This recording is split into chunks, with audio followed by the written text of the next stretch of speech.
Let's meet Conn Jackson. Hi, Conn. Hi, Conn. Hi, Conn. Hello, Conn. Hey, Conn, how are you? Hi.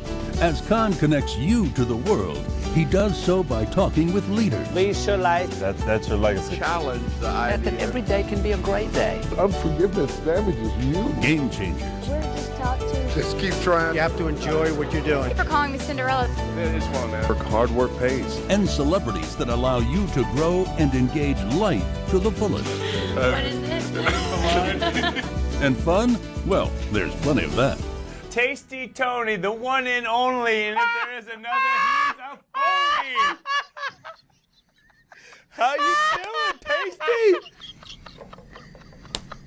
As soon as you understand something, give it away. When you learn, teach. When you get, give. Listen, can we just say we think you're an amazing person? Yes. And as long as you believe that you're gonna do it, you're not dreaming about it. It's not this like far-fetched like pipe dream. It's a reality. If you do something every day to get a little closer. Well, you have done it. You're a living example. The movie's an inspiration. I highly encourage people to see it. We're gonna see a lot more of this man right here. Yes, Come sir, on. man. Yes, sir. You'll teach me some moves to I help will. with the What's up? ladies. Yeah, man. All right. Get it loose. Well, get it That's loose. it. That's We're it. getting loose here on the I'm Conn gonna teach Jackson you how to Show. do We'll it. be back with more from Step Up right here. Teach you how to do the Harlem Shake, man.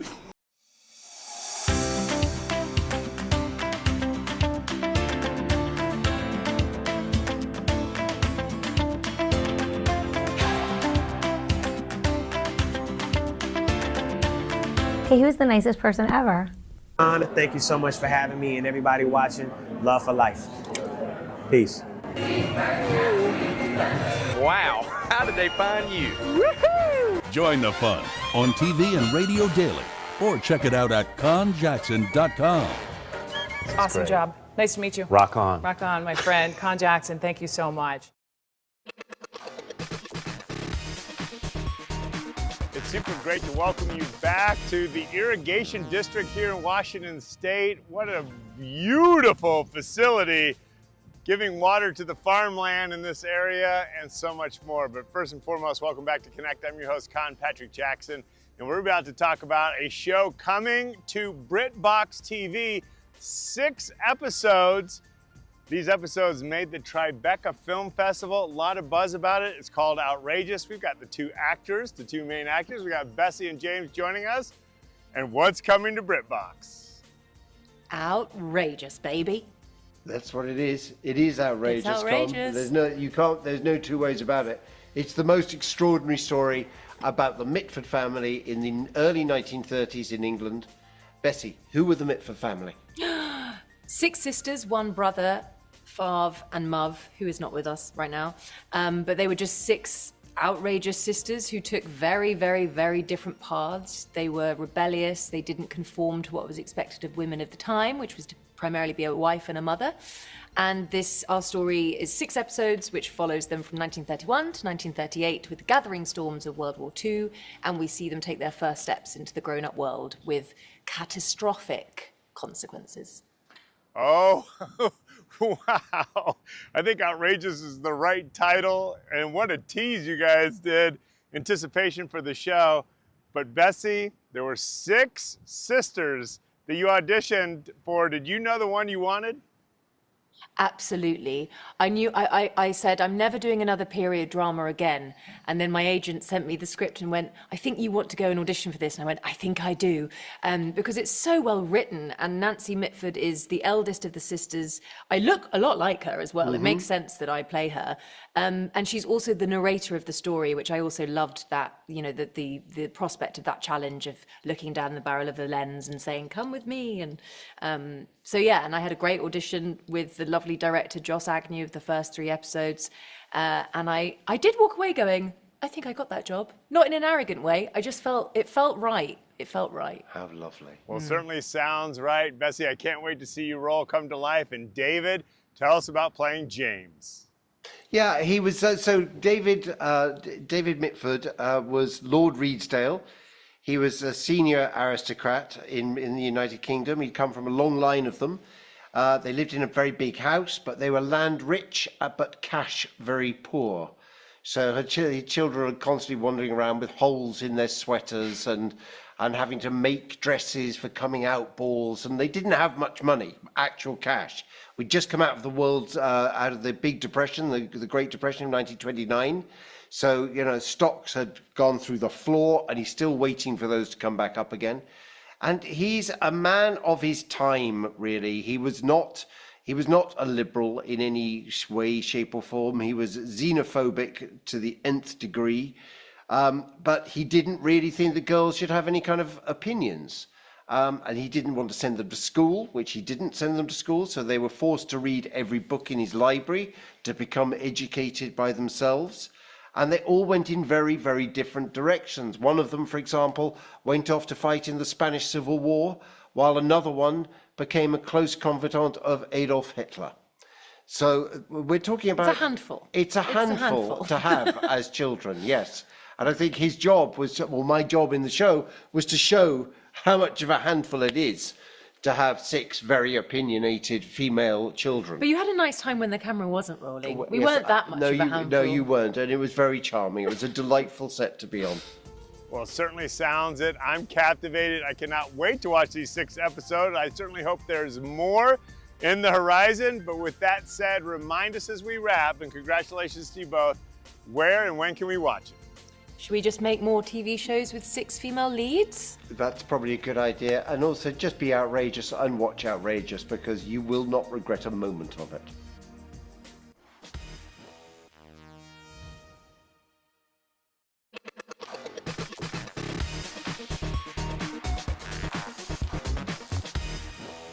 It's certainly great to welcome you back to Connect. I'm your host, Conn Patrick Jackson. We're here in the Irrigation District in Washington State. All this water going to feed the farmland, all that food that we so enjoy, and then a large percentage of water rejoins the Columbia River. Pretty cool phenomenon, all starting back at the Cooley Dam. More there in a moment, but let's talk about Saber City coming to TV1. We have the chef with us. He is amazing. How excited are you, chef, for us to see the episodes? Look, I'm beyond excited. Like, there's nothing better than sharing your craft and your artistry with the world. Well, Chef Jannar, no one does it better than you, with spice and passion and love. So great with people and food. And tell us, how did these episodes come together? How did you piece it together? Savor the City has really been one of the work of art. It's like a puzzle that we've been putting together for some time now, actually quite a few years. And finally, the stars, the food, everything lined up. And here we are, we had the birth of a show that was about sharing our love for food, for culture, for music, for entertainment around the world.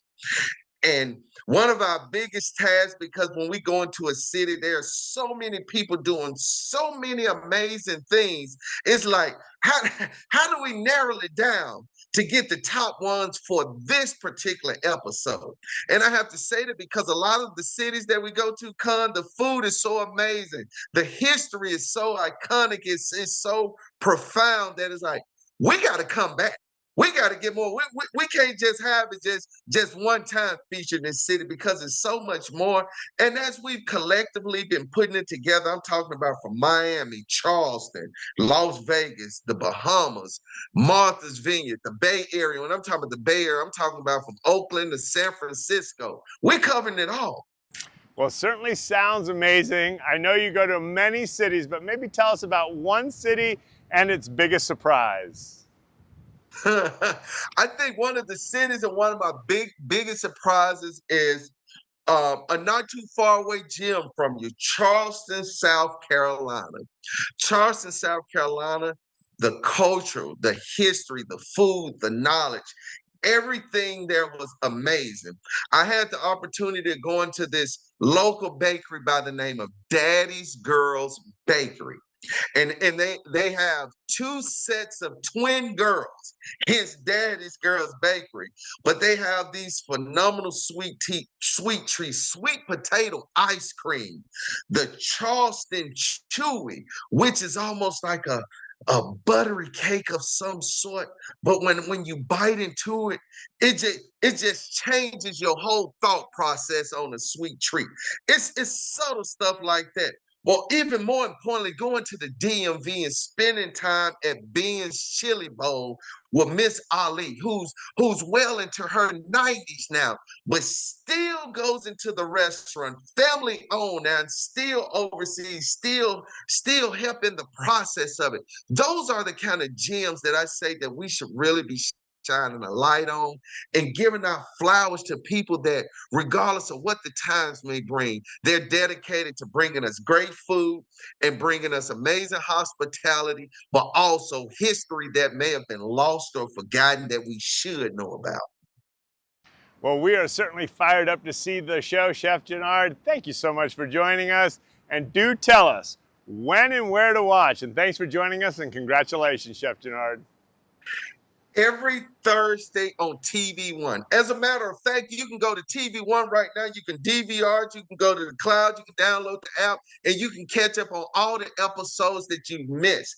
Because this Thursday, we have a Juneteenth special where I'm going to Savannah. And I'm talking about they are laying it all out, from the food, the travel. So remember, TV One every Thursday, 8 p.m. Eastern, 7 Central. Because look, I'm bringing the love right to your dinner table, right to your couch in the comfort of your own home. But after I'm done, make sure you go ahead and book them reservations, because we want to see you there. I want to hear about your journeys too.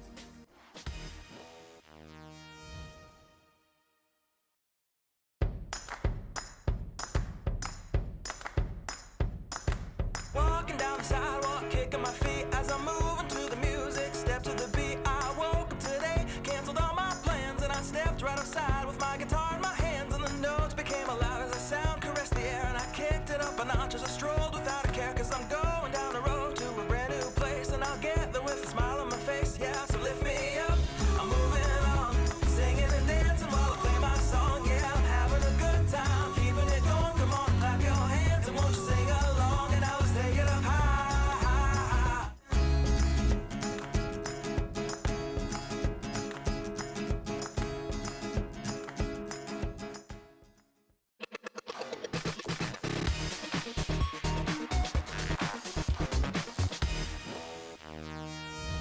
It's super great to welcome you back to Connect, particularly during Men's Health Month. We're talking about men's wellness, and I didn't realize, and there's a survey out that speaks to the stress men feel with their financial situation. And we have a financial therapist with us from Beyond Finance. There is Nathan. Nathan, tell us about your position. Yeah, so what that means is I help people with the emotional, psychological, and relational aspects of money. And Beyond Finance is just the best place, honestly, to kind of bring those fields and those tools together. Impressive, and thank you for sharing your expertise with us today and time. Tell us about this new survey. Yeah, so with June being Men's Mental Health Awareness Month, the recent Beyond Finance survey found that only 27% of men rate their mental health as excellent, and only 15% of men rated their financial health as excellent. And I think what we're seeing is, men are often stuck in feelings of shame and secrecy, but we can't gamble with our well-being like that. Nathan, given your expertise, what does that stress lead to? Yeah, unfortunately, a lot of times when we're feeling that shame, it can lead to secrecy. And part of that Beyond Finance survey found that over half of men admitted to some kind of financial secret keeping from their partner, which is why we need to talk more, not less, when it comes to what's going on with our finances, but also how we're handling it. Absolutely. And given what you've shared, Nathan, what might be the first steps you would recommend to men out there that are experiencing this? Yeah, a few steps that I would encourage pretty much anyone to take. One is, like I said, talk more. If you have family members, friends, romantic partners, talk to them about what's going on in your financial situation and how it's affecting you.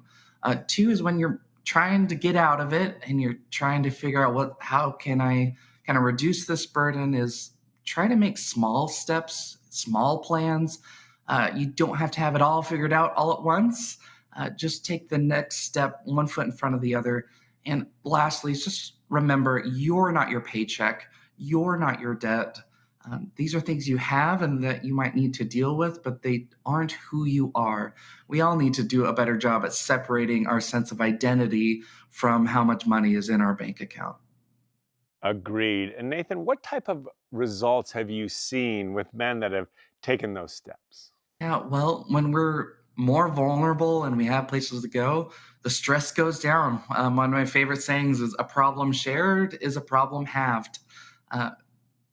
It's not always that, a person's gonna give us a paycheck necessarily, but just emotionally and mentally, when we have people in our corner, we feel like we can do hard things. And that's another important reminder. You've done hard things before. You can keep doing hard things with just a little bit of extra support and structure.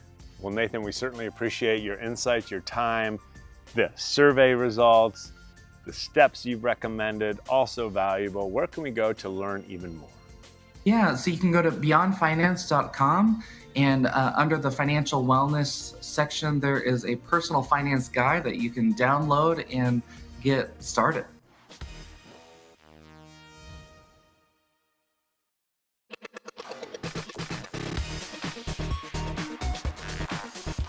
But what makes this lake so special, not only is it the deepest lake in America, it's the deepest lake in the world, and you need to come here. It's a national park, so worthy to come and just enjoy it and get out here to the fresh air. But today, we're connecting you with an amazing woman, Brigadier General Antoinette Gant. She served our country so valiantly. She started as an engineer and now is leading the birthday effort. Did you know the U.S. Army is celebrating 250 years? We're gonna find out about it. There she is. And what led you into the Army to begin with? Well, I always start my story by saying I didn't choose the Army, but the Army chose me, and what a great choice it has actually been. I mean, our Army ROTC scholarship recipient that was allowed to be able to get my college degree in engineering and serve as an engineer officer in the United States Army. Right now, I'm serving as the Chief Marketing Officer, and I tell you, what a great opportunity it is for me to be able to bring awareness to the public about the true service of being in the Army. Wow, impressive. Brigadier General, we are so thrilled that you are sharing your time with us. Thank you for your service. And one thing in particular you are world renowned for is your leadership. And given the rank as Brigadier General, what have you learned about leadership along your path of success?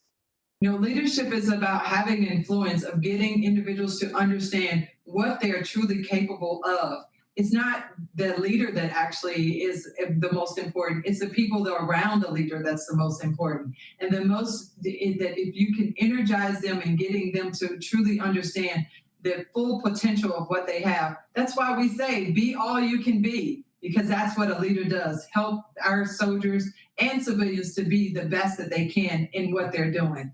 Worded so well, Brigadier General. You live those words, you inspire, and we're so grateful that you've joined us today to talk about the 250th year celebration of the United States Army. Tell us more. Well, you know, the first thing about the 250th birthday celebration is it's an opportunity for us to truly honor the millions of soldiers and civilians, you know, men and women who've committed to fighting the nation's wars. But it's also to learn and talk about the shaping of the military as well as this nation. So an incredible opportunity on the National Mall, right there in Washington, D.C., to be able to celebrate and educate all at the same time. There's a lot of opportunity for people to really grow and to become their best. And with that said, do share, what do you hope we gain from going to this celebration in Washington, D.C.? Yes, for the visitors that are coming to Washington, D.C., there's an opportunity to be able to speak to Army soldiers, to really learn about the careers that they do and the opportunities that they've had, to be able to see up close and personal equipment and exhibits with interactive displays of what we actually utilize on a day-to-day basis. And what I call the crown jewel is really experiencing the Army tradition of having a re-enlistment right there on the mall. And these are soldiers who are currently serving that are now recommitting themselves to continuous service. Live music and entertainment. The U.S. Army Band Downrange is going to be there to actually provide a great show. But again, an opportunity to talk about the possibilities of Army service, which are limitless, especially within the 250 career fields that we have. Well, one thing I would like to tap into is you mentioned you were in ROTC, became an engineer, now you're leading the marketing effort. Quite the journey, quite the success as a brigadier general. Tell us about it. Well, you know, I always say that we in the Army are here to be able to solve the nation's toughest problems. And so to be able to go in a variety of various different ways as a service member has been absolutely phenomenal. As an engineer, I've got to be able to solve some of true complex problems from an engineering standpoint, flood risk management, construction projects as a soldier, and then as the chief marketing officer to really talk about the public awareness and impacts that Army service has. Well, Brigadier General, you have had a tremendous impact. We are grateful for the time you shared with us. Happy birthday to the U.S. Army, all of those that have served our country so valiantly, and your leadership today. Thank you for being with us, and where do we go for more information? Thank you so much. And you know, go to goarmy.com, visit our website, and it will be able to tell you about our career tool match and be able to give you some opportunities of understanding and learning what being an Army soldier is all about.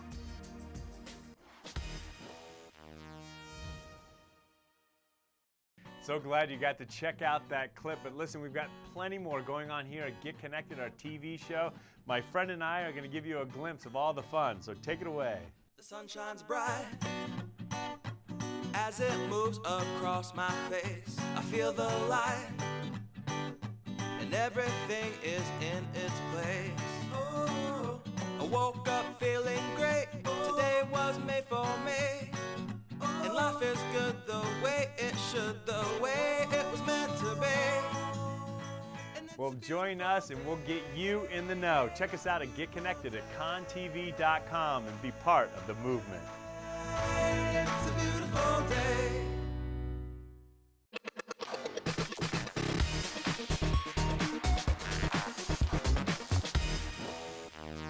You remember that song that John Denver sings where he's like, almost heaven, West Virginia?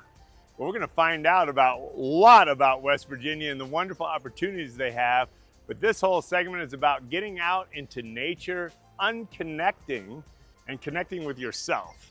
And our next guest is not only a journalist that profiles wellness, but also is a travel expert. Where is she? She is in West Virginia right now. And tell us about those inspirational falls behind you. I'm in Blackwater Falls State Park. It's about a 3-hour drive west of Washington, D.C., where I flew in yesterday. And it's one of 36 state parks in West Virginia. They're all free to enter. And this one has the highest waterfall in West Virginia above ground. It's 57 feet. And the rangers tell me it's really running good right now. Well, it certainly looks amazing, Terry. And I cannot believe that you said that you're only 3 hours from Washington, D.C. I had no idea it was that close. That's right. I flew into Dulles Airport yesterday and it took me 3 hours to get here. And it's a gorgeous drive, let me tell you. As soon as you get away from the Beltway mess, it's just really beautiful, hilly, gorgeous. Looks amazing. And my people are from West Virginia. It's about time I go back and see these beautiful places in West Virginia. Many of you are still going to tell us about. But tell us about traveling with intentionality. Tell us about that trend. You know, we're seeing people traveling with a lot more intentionality right now in the destinations they choose to visit. They're choosing places that naturally encourage nature over notifications, and West Virginia is really that place. It's not just scenic here. I can tell you, it almost feels like it's built for digital detox. Whether you're hiking through forest trails or exploring rushing waterfalls like the one behind me that you saw, Blackwater Falls, you're not going to feel the urge to check your phone. I have noticed it myself. And when I was visiting with my kids here a few years ago, they never asked once to check their devices in a couple of days. It pretty much floored me. And one thing I know is a theme that you really believe in is reconnecting with ourselves. Again, you're looking at it right now, this nature behind me. How did you feel when you saw that image? It's been backed by science that hanging out in beautiful areas in nature is a way to recharge, that reduces stress, lifts your mood, can even boost brain function. So in a lot of ways, West Virginia feels like this wellness retreat, but without the hefty price tag. Picture soaking in mineral springs at Berkeley Springs. You can breathe in the misty mountain air along the West Virginia Water Trail. They've got 50 waterfalls to visit, all mapped out. And it's not just about rest here, it's really about restoration. When you're surrounded by views like this and these sounds, you're gonna feel your mind reset, your body relax, and you really walk away feeling a lot more like yourself. I love that, Terry. And given all the travels you've done now in West Virginia, what are some of the must-go spots? You know, there's so many places. It kind of depends on the kind of traveler you are. They don't call it almost heaven for no reason. My family loved hiking to Long Point in the New River Gorge National Park. There's these sweeping views there. You instantly feel calm, and you're just bonding in a way that's, you know, you're just connected in a way that's easier to connect with these kind of beautiful places. We're automatically sort of offline. I also recommend Pipestem Resort State Park. As I mentioned, there's 34 state parks here. They're all free to enter. You can gaze out over Bluestone River Gorge. It's quiet, breathtaking, totally unplugged. And I always tell people you're going to get some great ideas too by just leaning into the locals, talking to the people you meet in these welcoming mountain towns. They're totally happy to point you to hidden trails, local places to eat, a favorite swimming spot. And these are the places where you make a connection that you just can't make over the Wi-Fi. Take Me Home, Country Road. All in that song that John Denver wrote about Almost Heaven, West Virginia. I can see why he was so inspired. But as we begin to wrap, a lot of our audience always loves to ask me to ask our guests, what about the bucket list items? Absolutely. Absolutely. I always recommend people do the New River Gorge Bridge Walk. There's tons of bucket list adventures here, depending on how hardcore or soft adventure you want to go. Whitewater rafting is a big one. Class 5 rapids along the Gauley River, which opens during the fall, several weeks in the fall. You can go rafting through the gorge during the summer. Take a sternwheeler boat ride to a historic mansion or Blennerhassett Island. There's really just so many places to tick off that bucket list here. Clearly, West Virginia is a place I'm putting on my bucket list. So many things to enjoy. Terry, thank you so much for joining us, and do remind us where we go for even more information. Go to wvtourism.com. It's got tons of planning information, trip inspiration. You can learn about different seasonal activities, things to do. They've got all the great operators and hotels on there to help you plan your trip too.